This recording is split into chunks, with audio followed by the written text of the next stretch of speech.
এই মুহূর্তে যদিও ওয়েদার অ্যাক্টিভিটি বলা হয় ইন্টেন্স সিচুয়েশন থাকবে, কারণ হিসেবে যদি বলা হয় একটি ঘূর্ণাবর্ত রয়েছে যার অবস্থান নর্থ ওয়েস্ট উত্তরপ্রদেশের উপরে, একটি অক্ষরেখাও রয়েছে ঝাড়খণ্ড থেকে সাউথ আসাম ক্রস করে সাউথ বেঙ্গলেও আসবে, যার ফলে বজ্রবিদ্যুৎ সহ বৃষ্টিপাতের সম্ভাবনা বাড়ছে দক্ষিণবঙ্গে 19 তারিখ থেকে 21 তারিখ পর্যন্ত। 22 তারিখ থেকে আবার অ্যাক্টিভিটি কমে যাবে, বৃষ্টিপাত কমবে। উত্তরবঙ্গে আগামী 5 দিন 19 তারিখ থেকে 23 তারিখ পর্যন্ত বজ্রবিদ্যুৎ সহ বৃষ্টিপাতের সম্ভাবনা থাকছে, জানালেন আলিপুর আবহাওয়া বিভাগের অধিকর্তা গণেশ কুমার দাস।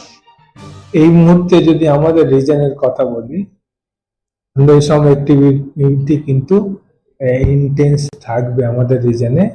কারণ হিসাবে যদি প্রথমে বলি যে একটা ঘূর্ণাবর্ত রয়েছে যার অবস্থান হচ্ছে নর্থ ওয়েস্ট ইউপির উপরে, আর একটা অক্ষরেখা রয়েছে ঝাড়খণ্ড থেকে সাউথ আসাম ক্রস আমাদের সাউথ বেঙ্গল। ফলে চান্সেস রয়েছে যে থান্ডারস্টর্ম অ্যাক্টিভিটি অনেকটাই হবে সাউথ বেঙ্গলে 19, 20, 21, 22 তারিখ থেকে কিন্তু সাউথ বেঙ্গলে থান্ডারস্টর্ম অ্যাক্টিভিটি কমে যাবে।